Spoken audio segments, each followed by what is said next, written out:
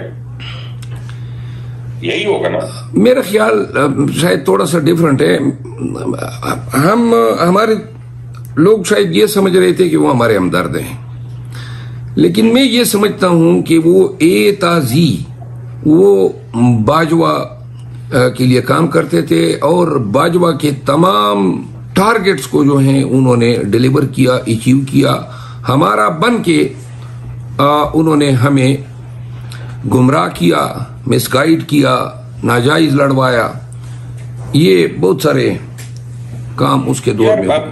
سب ساروں کے متعلق آپ بات کریں گے، میں بھی خٹک کے متعلق کروں، آپ باتیں کریں گے فواد کے متعلق، علی زیدی کے متعلق، محمود خان کے متعلق. لیکن آپ ہوں، خان صاحب ہوں، بشرا بیگم ہوں، آپ میں سے کوئی عثمان بزدار کا نام نہیں لیتا، آپ میں سے کوئی فرح گوگی کا نام نہیں لیتا. یہ کیا وجہ ہے؟ یہ لوگ حالانکہ انہوں نے بھی چھوڑا، یہ بھی بھاگ گئے، دوڑ گئے، ان کا ذکر نہیں ہوتا. عثمان بزدار جو ہیں وہ پی ٹی آئی کا لیڈر نہیں تھا. وہ اس کا جو قد کاٹ تھا، اس کی جو سیاسی بصیرت تھی، وہ شاید اس کو ساری عمر بھی لیڈر نہ بننے دے. اور وہ ایک فیل ان دا بلینکس تھا. جو خاتون کا آپ نے نام لیا وہ پی ٹی آئی سے وابستہ کبھی نہیں رہی ہے.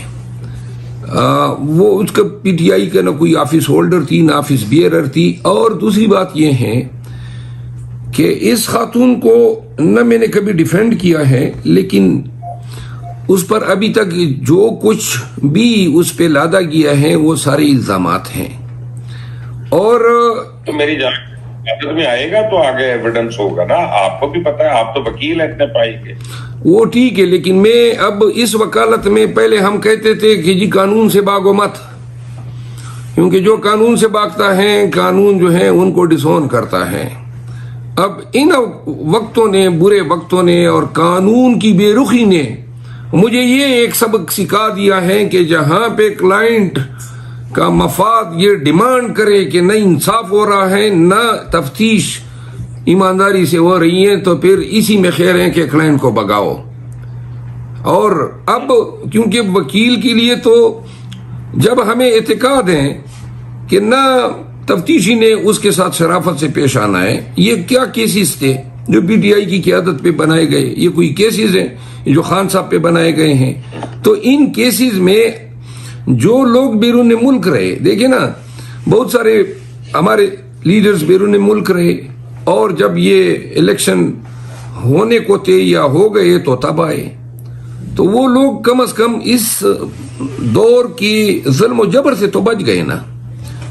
اور اب عدالت میں ان کا اور ان میں یہ فرق ہے کہ انہوں نے لاٹھیاں بھی کھائی، تکالیف بھی اٹھائی. تو لہذا اب، اور یہ میرا خیال ہے کہ قانون میں بھی اب اس چیز کو ایکنالج ہونا پڑے گا کہ اگر قانوناً آپ سمجھتے ہیں کہ آپ کے ساتھ انصاف نہیں ہو رہا ہے تو آپ کی خیر بھی اسی میں ہے کہ آپ بھاگیں.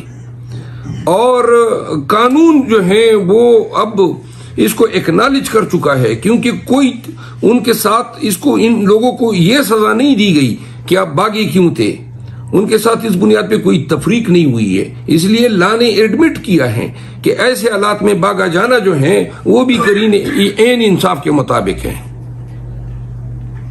اچھا مجھے یہ بتائیں کہ انصاف ہم دیکھ رہے ہیں ایسا ہو رہا ہے کہ خان صاحب اندر ہے اور تمام ان کے وکیل جو ہیں وہ پارلیمنٹ میں ہیں، یا وہ ایش کر رہے ہیں، یا ان کے ٹک ٹاک چل رہے ہیں، یا ان کی آمدنیاں ہو رہی ہیں.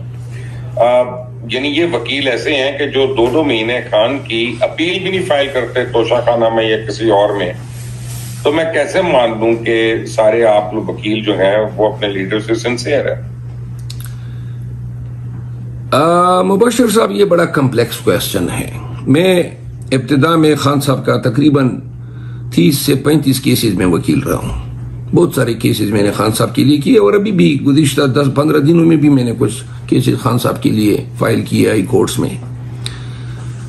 خان صاحب کے ساتھ جو عمل روا رکھا گیا پاکستان میں کہیں پر جو ہیں کوئی ایسا تھانہ شاید اب رہ نہیں گیا، کیونکہ 202 سے زیادہ کیسز میں اب خان صاحب جو ہیں نامزد ہو چکے ہیں۔ لیکن جو مین کیسز ہیں بقایا ہیں، ایسے کیسز ہیں جن کو ہم کچرا کہتے ہیں، اور جو 10-12 یا 8-10 کیسز ہیں جن میں یہ دڑا دڑ سزائیں دلوا گئے اور کچھ ابھی پینڈنگ بھی ہے۔ ان کیسز کے حوالے سے میری جو اسٹریٹجی تھی یا میری جو اپروچ تھی اس کے ساتھ کسی وقت میں اتفاق نہیں کیا گیا۔ میرا خیال یہ ہے کہ ہمارا جو رویہ تھا یا ہماری جو اپروچ تھی عدالتوں کی طرف وہ ٹپیکلی پروفیشنل تھی۔ ہمارے خواجہ عارف صاحب خان صاحب کے وکیل تھے توشہ خانہ کیس میں، پہلا کیس جس میں خان صاحب کو سزا ہوئی ہمایوں دلاور صاحب کی عدالت سے۔ یہ وہ فوجداری کے وکیل نہیں ہیں، آپ کو نہیں پتا۔ آپ میں کیا باتیں کروں، میں نام لے کے میں کچھ کہوں گا تو پھر اچھا نہیں لگے گا۔ میں آپ کو ایک عرض کروں، وکیل ہی نہیں ہے وہ کیسے کر سکتا اس کیس کو؟ میرا خیال نہیں یہ ڈیبیٹیبل پوائنٹ ہے، لیکن ایک چیز میں عرض کر دوں کہ جو عدالت کر رہی تھی یا جو ہو رہا تھا ٹرائل کے دوران، خان صاحب اس وقت گرفتار نہیں تھے، تو رات کو ہم جب زوم کی میٹنگ پہ بیٹھ جاتے تھے یا بنی گالہ میں بیٹھا کرتے تھے تو یہ بات میری طرف سے ہمیشہ ہوتی تھی کہ ہم کورٹس کو صحیح اپروچ نہیں کر رہے ہیں۔ جو ہماری اپروچ ہے، اب میں آپ کو ایک مثال دوں، ہوا یہ کہ جب یہ توشہ خانہ کیس چل رہا تھا تو توشہ خانہ کیس میں ڈیسائیڈ ہوا کہ ٹرائل جج سے ہم عدم اعتماد کی موشن اس کے خلاف دائر کرتے ہیں، پٹیشن دائر کرتے ہیں تاکہ یہ کیس ان سے تبدیل ہو جائے۔ وہ درخواست مجھے ابھی بھی یاد ہے کہ وہ درخواست 3 مئی کو دائر ہوئی، 3 مئی کو، اور 3 مئی کو دائر کی گئی اس درخواست کا فیصلہ جو تھا ہائی کورٹ نے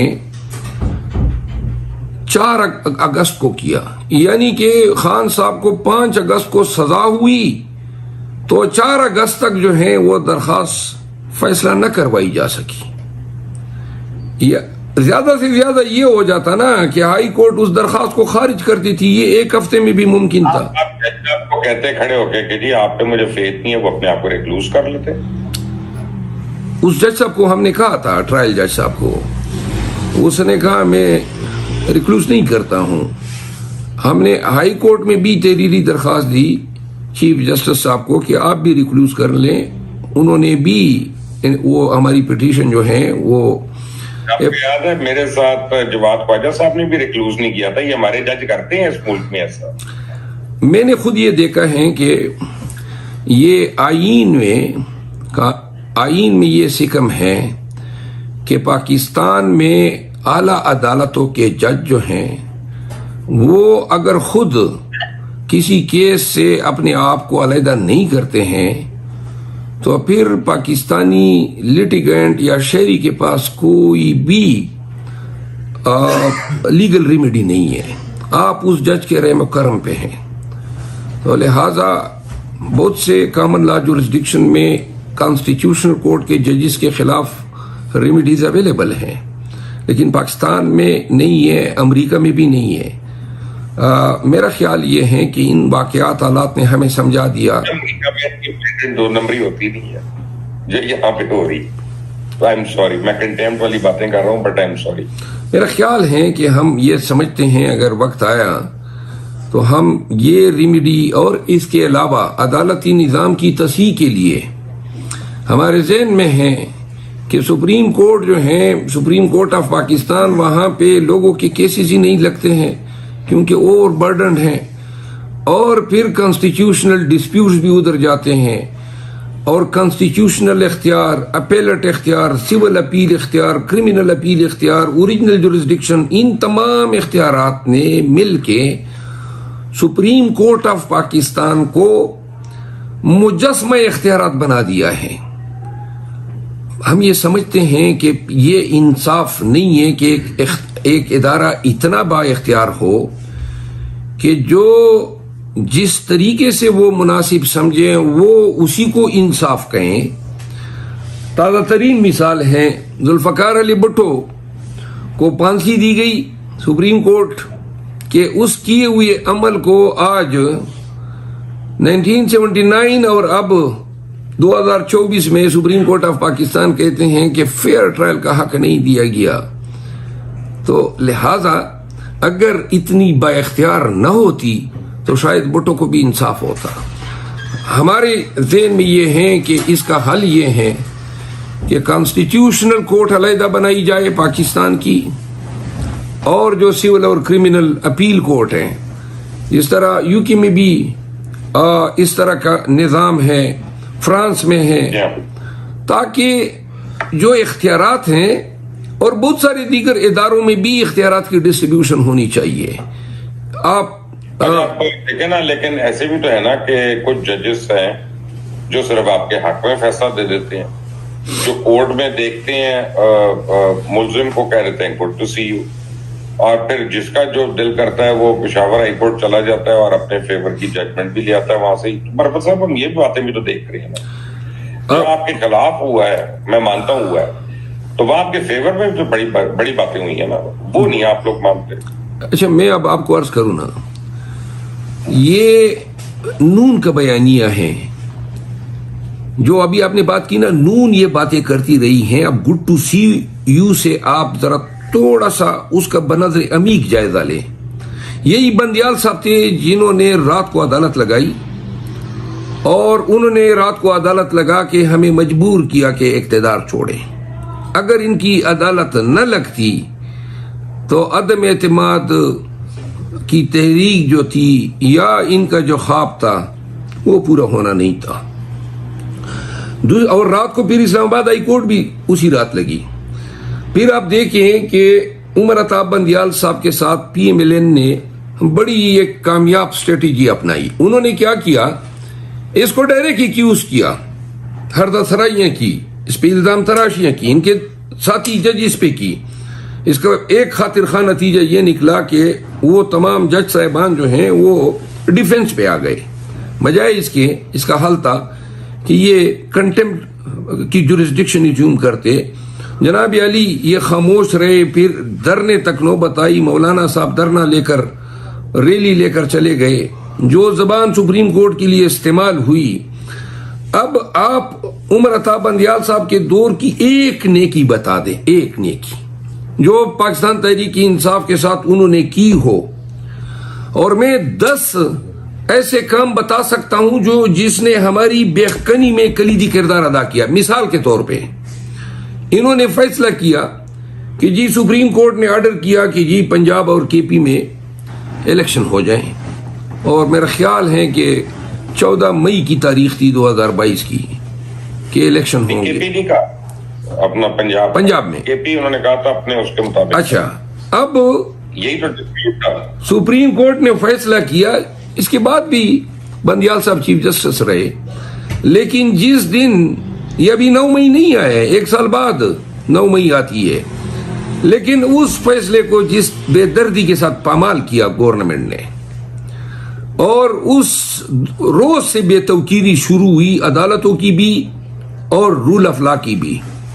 نہ پھر سپریم کورٹ کا جب یہ حشر ہوا تو پھر تو ہائی کورٹ جو تھے انہوں نے تو بالکل ہی ان کی حالت دیکھ کے بعد میں جو واقعات ہوئے تو اس نے قانون کی حکمرانی کی پامالی کے لیے کلیدی کردار ادا کیا۔ اس فیصلے پہ عمل درآمد نہ کرانا، یہ اس وقت کی چیف جسٹس آف پاکستان۔ ایک منٹ جی، اب گڈ ٹو سی ان کو کہا کہ آپ نے ووٹ نہیں دینا، اور ووٹ نہ دینے کے باوجود ان کو نااہل بھی کر دینا اور ان کے ووٹ بھی کاؤنٹ نہ ہونا۔ یار جرم ہوا نہیں، اور مجرم بنا کے سزا دے دی گئی. یہ بھی تو لاہور ہائی کورٹ نے کیا تھا. میری گزارش آپ سن لیں. میں اب گڈ ٹو سی پہ میں بات کرتا ہوں، پھر لاہور ہائی کورٹ کی اس کا جواب دیتا ہوں. گڈ ٹو سی کیا تھا؟ گڈ ٹو سی یہ تھا، ایک تو بندیال صاحب کا آپ کو یہ علم ضرور ہوگا کہ وہ عدالت میں جو ہے زیادہ کرٹیس، ہمیشہ اپنی لائف میں کرٹیس رہے. وہ ہر ایک کے ساتھ اس طرح کلام ہوتے رہے، یہ نہیں تھا کہ خان اسپیسیفک تھے. اب ہوا یہ کہ انہوں نے خان کی رہائی کا آرڈر کیا، اس میں وہ اکیلے نہیں تھے، اس میں اطہر من اللہ صاحب بھی تھے ان کے ساتھ، اور سندھ کے جو جسٹس صاحب ہیں وہ بھی. خان گرفتار ہوتا ہے ہائی کورٹ کی پریمیسز سے، رینجر گرفتار کرتی ہیں جب وہ آیا ہوا ہے ایک لیگل ریمیڈی کے لیے. اور ایکسیس ٹو جسٹس ہمارا آئین پاکستان کہتا ہے کہ یہ بنیادی حق ہے. کیوں کر کسی شخص کو قانون کی حق تک رسائی سے محروم کرنے کے لیے اس طرح جس انداز میں ان کو گرفتار کیا گیا رینجر نے، جن کا کوئی گرفتاری سے کوئی کام نہیں ہے، نہ کبھی انہوں نے کسی سیاستدان کو گرفتار کیا، یہ پولیس کا کام ہے. اور اس کے بعد عدالتوں کے متعدد فیصلہ جات ہیں کہ اگر کوئی شخص انصاف کے لیے راستے میں بھی جا رہا ہو تو اس کی گرفتاری بھی نہیں ہو سکتی ہے. رپورٹڈ ججمنٹس ہیں. ایک نیب کا یہ جو جسٹس قیوم مرحوم صاحب ہیں، وہ اس وقت اٹارنی جنرل تھے، اور اس زمانے میں بابر اعوان صاحب، ڈاکٹر بابر اعوان صاحب اپنے کلائنٹ کو لے کر گئے تو سپریم کورٹ کے پارکنگ لاٹ سے ان کو اٹھا لیا گیا. نیب کا کیس تھا، نیب نے اٹھایا، تو اس شخص کو اسی انداز میں چھوڑا گیا جو ریلیف خان صاحب کو دی گئی. اور اگر سپریم کورٹ یہ نہ کرتی اور سپریم کورٹ یہ کہتی کہ یہ درست ہیں، تو آپ یقین کریں کہ یہ اتنا ڈیمیجنگ ہوتا، یہ اتنا خطرناک فعل ہوتا کہ اس کے بعد اداروں، پولیس، بیوروکریسی، ان کے آگے کوئی مائی کلال بند باندھ ہی نہیں سکتا تھا. یعنی آپ کو بنیادی انسانی حق، قانون کی انصاف کے حصول تک رسائی کا حق، یہ کسی جورسڈکشن میں، کسی مہذب معاشرے میں کمپرومائز نہیں ہو سکتا ہے. تو لہذا وہ ایک جائز ریلیف تھی. اور اس میں صرف بندیال صاحب نہیں تھے، ہمارے بڑے لرنڈ جج ہمارے اطہر من اللہ صاحب جو ہیں وہ بھی اس بینچ کا حصہ تھے. تو لہذا گڈ ٹو سی اور ریلیز یہ حق بنتا تھا عمران خان کا. اب آگے آ جاتے ہیں پشاور ہائی کورٹ پہ. مجھے نہیں، پہلے پشاور ہائی کورٹ کا کہا نا کہ وہاں پہ آپ کو ریلیف ملتی ہے. تو ہمیں کیا ریلیف ملی ہے؟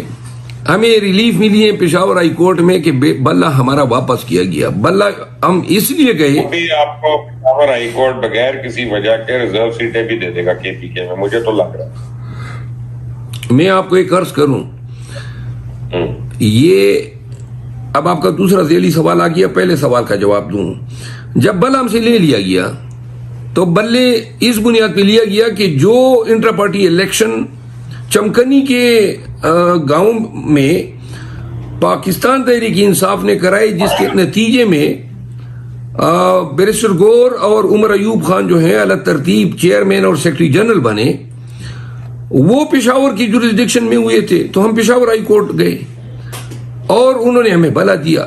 کن گراؤنڈ پہ دیا؟ آرٹیکل 17 یعنی آئین کا آرٹیکل ہے، اور وہ اس کی انٹرپریٹیشن کرتے ہوئے پشاور ہائی کورٹ نے کہا کہ کسی بھی پارٹی سے یہ حق نہیں چھینا جا سکتا ہے ٹیکنیکلٹیز کی بنیاد پہ. پاکستان میں کسی پارٹی سے کوئی نشان نہیں چھینا گیا، صرف ہم سے چھینا گیا.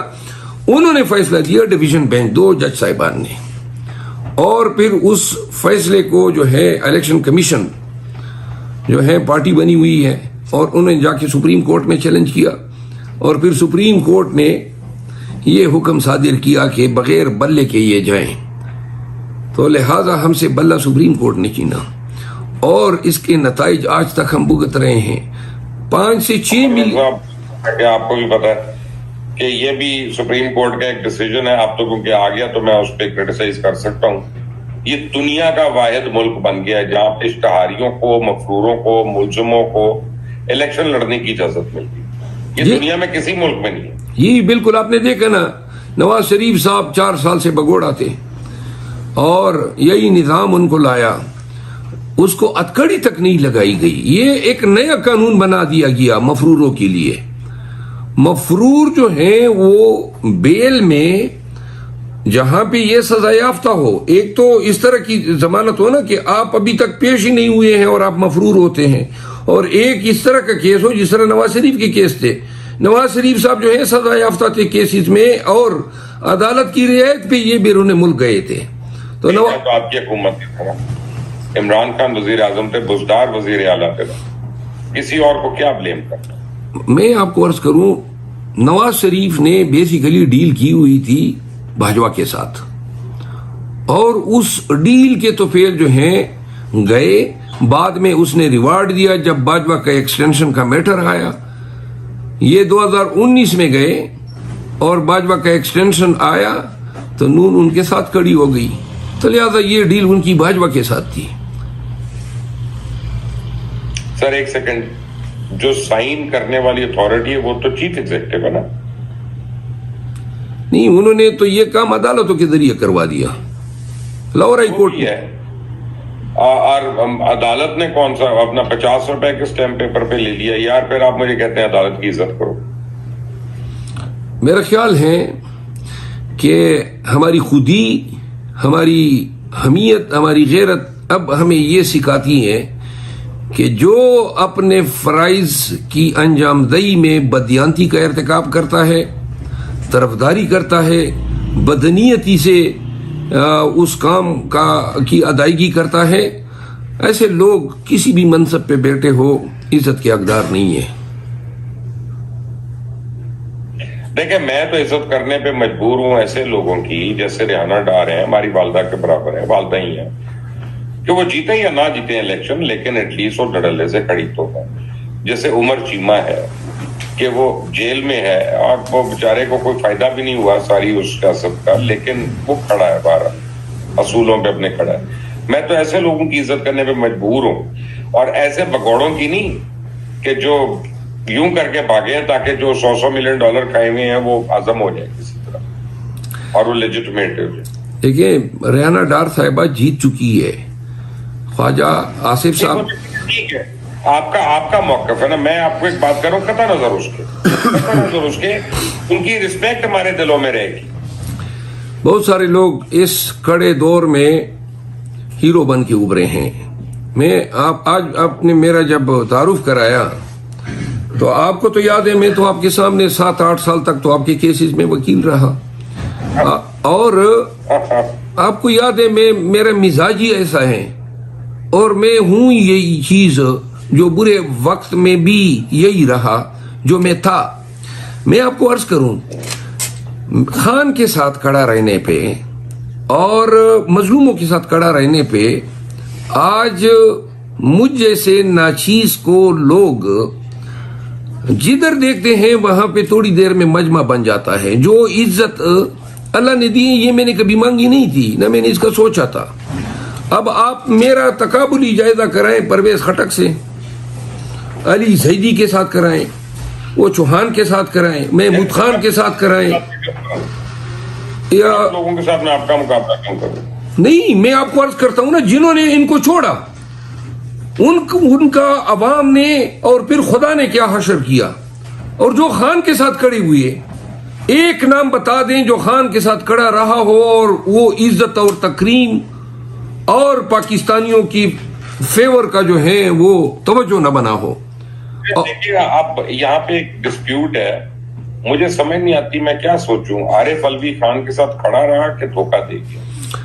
میری ذاتی رائے ہے، اور چونکہ میری خان صاحب کے ساتھ عارف الوی صاحب کے موضوع پہ کئی دفعہ گفتگو ہوئی ہے، تو میں بڑا سیفلی یہ کنکلوڈ کر سکتا ہوں کہ خان صاحب کی نظر میں بھی عارف الوی اپنے اعتماد کو چکے ہیں بہت پہلے، جب یہ حج پہ گئے. اور اس دور کا اس وقت کا فائدہ اٹھاتے ہوئے پی ڈی ایم کی حکومت نے اس وقت کے چیئرمین سینٹ کے ذریعے جو قائم مقام صدر بنا وہ قانون سازیاں کرائی جن کو آج تک ہم بھگت رہے ہیں خمیازہ. پھر انہوں نے جو سب سے پرائم اس کی ڈیوٹی تھی وہ تھی الیکشن کمیشن کو تاریخ دینا. انہوں نے کیا کیا، جو یہ ظلم کیا انہوں نے پاکستان کے ساتھ بھی، آئین کے ساتھ بھی، اور اس کے علاوہ پاکستان تحریک انصاف کے ساتھ بھی، انہوں نے اپنے اس عہدے سے، اس منصب سے انحراف کرتے ہوئے، اور انگریزی کا ایک ورڈ ہے شرک، اپنی ڈیوٹی کو شرک کرتے ہوئے SHIRK، انہوں نے الیکشن کمیشن کو لکھا کہ یہ آپ تاریخ مقرر کر دیں۔ اس سے بڑی انٹلیکچوئل ڈسانیسٹی کوئی نہیں ہو سکتی ہے۔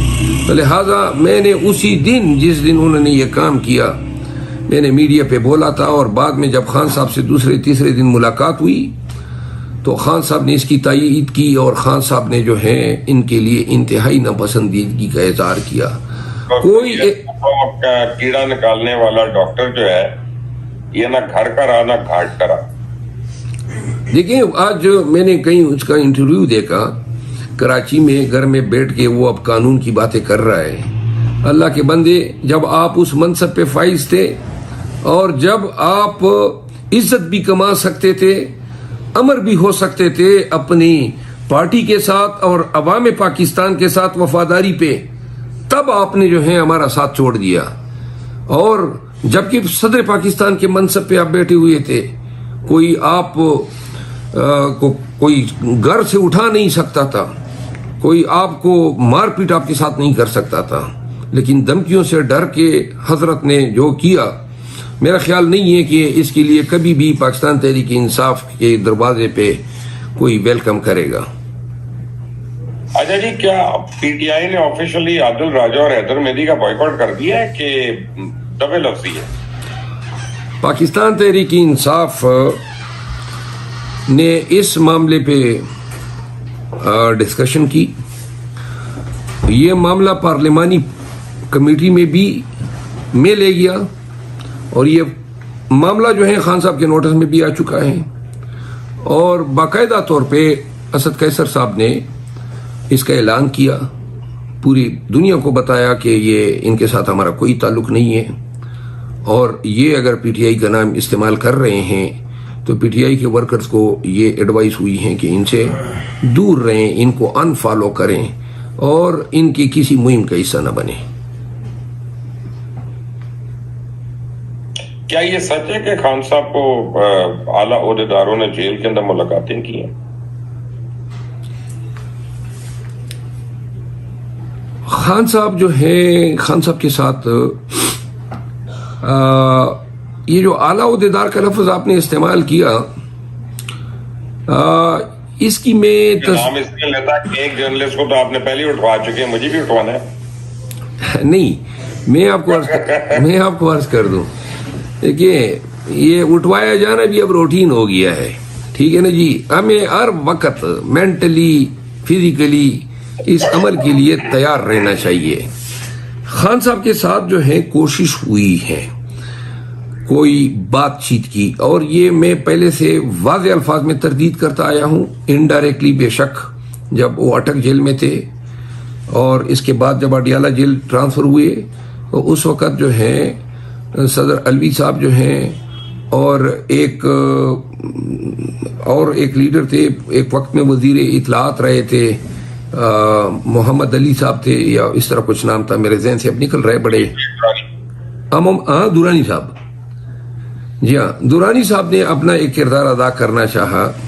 بلکہ مزے کی بات آپ کو میں یہ بتا دوں، ابھی تازہ پرویز خٹک صاحب کا میسج آیا ہے کہ میں بھی کردار ادا کرنا چاہتا ہوں، ان سے کیا مہربانی بد کرداری نہ کریں کسی قسم کہ میں بھی اس میں کردار ادا کرنا چاہتا ہوں۔ تو یہ خان صاحب نے پھر یہ کیا، اتنا میں آپ کو یہ کہ اب جب تازہ ہوا تو اس میں پھر خان صاحب نے صدر علوی کو انوالو کیا، اور خان صاحب کا پیغام جو ہے وہ ہماری پارٹی کے ہمارے دوست ہیں عمیر نیازی صاحب، وہ صدر علوی کے پاس لے گئے، لیکن چونکہ خان صاحب مینڈیٹ کی چوری پہ کسی بھی طور مصلحت سے کام لینے والے نہیں ہیں، تو لہذا آج بھی ہم ادھر ہی کھڑے ہیں جو جب ہم 9 مئی کی رات کو کھڑے تھے، یعنی کوئی ہمارے ساتھ نہ کوئی فیور ہے۔ تازہ ترین آپ نے دیکھا نا، انہوں نے ہم سے یہ نشستیں چھین لی، ریزرو سیٹیں، تو یہ ممکن ہی نہیں تھا اگر طاقتور حلقوں سے کوئی بات ہماری چل رہی ہوتی. اصل میں مروت صاحب صبح کو جو ہے نا آپ کو پتا ہے کل صبح تو پہلا روزہ ہے, چند گھنٹے کے بعد ہم نے سحری بھی کرنی ہے انشاءاللہ. تو میں رمضان کی آمد ہے اس لیے میں کوئی غلط الفاظ نہیں استعمال کرنا چاہتا, لیکن میری دل کی خواہش ہے کہ آپ لوگ کی اب کے پی کے اسمبلی میں اتنی واضح اکثریت ہے اور آپ لوگ وہاں پہ دندناتے پھر رہے ہیں, تو ذرا پرویز خٹک پہ مالن جبا کیس میں, بی آر ٹی کیس میں, یہ باقی وہ ڈیم کنسٹرکشن میں, ان ساری سونامی جو ہے بلین ٹری سونامی, ان کے ذرا آپ حساب بھی تو نکالیں نا وہاں پہ پکڑ کے, پتہ تو چلے نا کتنے بلین کھایا ہے انہوں نے جو اب یہ فیسلیٹیٹ کرنا چاہ رہے ہیں. کس لیے فیسلیٹیٹ کریں گے, کیوں کریں گے؟ آپ بالکل درست کہہ رہے ہیں, یہ ہونا چاہیے, لیکن یہ پرویز خٹک سے زیادہ بھی ایسے لوگ ہیں کہ انہوں نے پرویز خٹک سے بھی زیادہ جو ہے مال کمایا ہے. میں محمود خان کی مثال دیتا ہوں.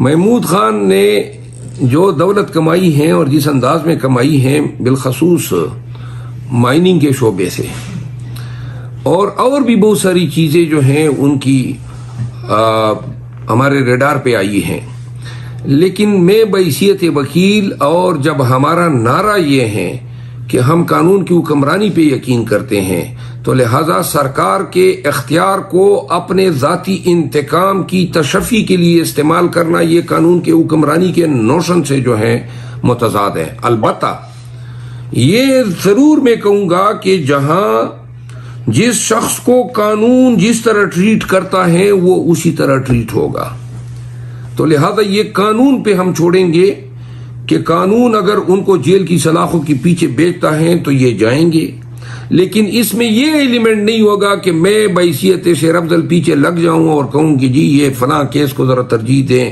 فلاں کے پیچھے جو ہے پولیس بھیجوں. بہت خوبصورت بات آپ نے کی ہے, اور اللہ کرے کہ آنے والے دنوں میں ہمارے تمام حکمران جو ہیں وہ اسی طرز حکمت پہ چلیں, اور یہی سیدنا علی مرتضیٰ کا قول بھی تھا, اور انہوں نے کہا کہ اب پہلے میں اللہ کے راہ میں تھا, ایک شخص نے بدبخت نے ذلیل آدمی نے ان کے چہرے مبارک کی طرف جب اس نے کوشش کی گند کی تو انہوں نے کہا کہ ابھی میری ذاتی جنگ ہوگی, تو اب میں نے نہیں اس میں مارا. بالکل معاف کر دیا. یہ ہم باتیں تو کرتے ہیں, ہم بچوں کو پڑھاتے ہیں, لیکن ہم عمل نہیں کرتے. آپ نے جو بات کی اس سے میں نے پکڑ لیا اس بات کو, اور اللہ کرے کہ پاکستان میں اور لوگ بھی اس کو پکڑ لیں اور اس پہ عمل بھی کریں.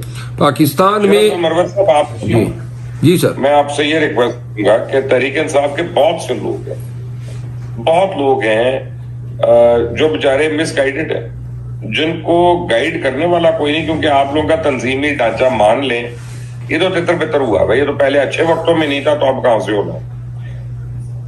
تو اب کم از کم ہم کوئی 2-3-4 ہفتے میں ایک دفعہ ضرور ہم ایک نشست کریں جس میں جب لوگوں کے سوالات آتے ہیں اور پارٹی کے آپ کے سپورٹرز کے آتے ہیں تو ان کے جواب تو ان کو مل جائے, اور آپ ان کے جو گلے شکوے ہیں وہ اپنے بانی کو, بانی پارٹی کو, ان کو تو بچائیں کہ بھئی لوگوں کی آواز ہے اور یہ وہ شکایت کر رہے ہیں, تاکہ کمیونیکیشن تو ہو نا. آپ کے تو بیچ میں لوگ عدالتوں کے آگے جھوٹ بولتے رہے ہیں جا کے کہ آپ عمران خان کے کیسوں میں, اور عدالتوں سے جھاڑ کھا کے باہر آ گیا. میں کیا کہوں, سارے ہمارے دوست ہیں, سارے ہمارے جاننے والے ہیں.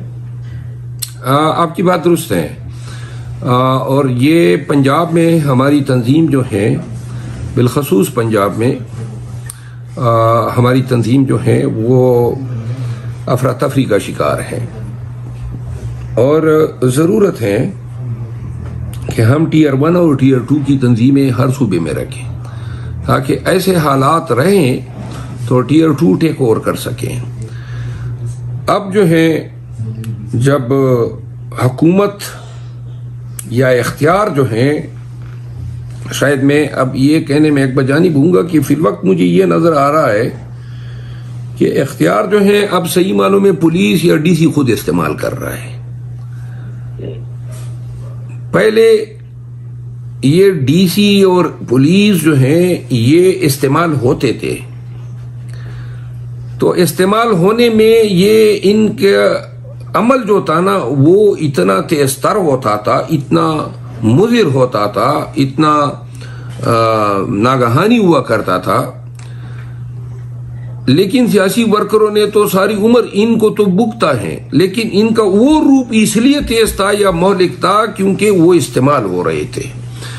اب جب یہ اسمبلیاں بنی ہیں، میں خود ذاتی طور پر یہ فیل کر رہا ہوں کہ شاید اب ہمارا واسطہ جو ہے وہ اب پولیس سے پڑھنے والا ہے، یا سرکار ڈی سی سے پڑھنے والا ہے، یا ڈی پی او یا آئی جی سے پڑھنے والا ہے۔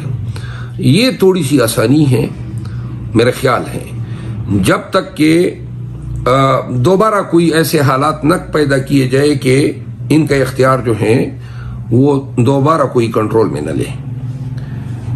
تو لہذا مروز صاحب آپ کا نا آج میں نے بڑا وقت لیا، اور مجھے پتا ہے آپ نے پشاور بھی نکلنا ہے، اور آپ رات کے اس ٹائم پہ آپ میرے ساتھ موجود ہیں۔ سوال تو بڑے ہیں لیکن انشاءاللہ اگلی دفعہ پھر ٹھیک ہے، جب آپ میں کہیں گے کہیں پہ ٹوٹا اس لیے نہیں کہ میں چاہتا ہوں ایک دفعہ آپ کا بھی موقف اور آپ کی پارٹی کا موقف بھی لوگوں کو کھل کر پتا چلے، پھر میں اپنے اختلافات کروں کہ ہاں جی مجھے تو اس بات سے اختلاف ہے۔ تو آج میں نے زیادہ اس لیے آپ کو بیچ میں کاٹا پیٹی نہیں کی ہے۔ اگلی نشست پہ فارم 45 اور فارم 47 پہ بات کریں گے۔ اگلی نشست پہ میں پشاور ہائی کورٹ کا بھی بتاؤں گا کہ اس پہ جو الزامات لگتے ہیں ان کے پیچھے حقیقت کیا ہے۔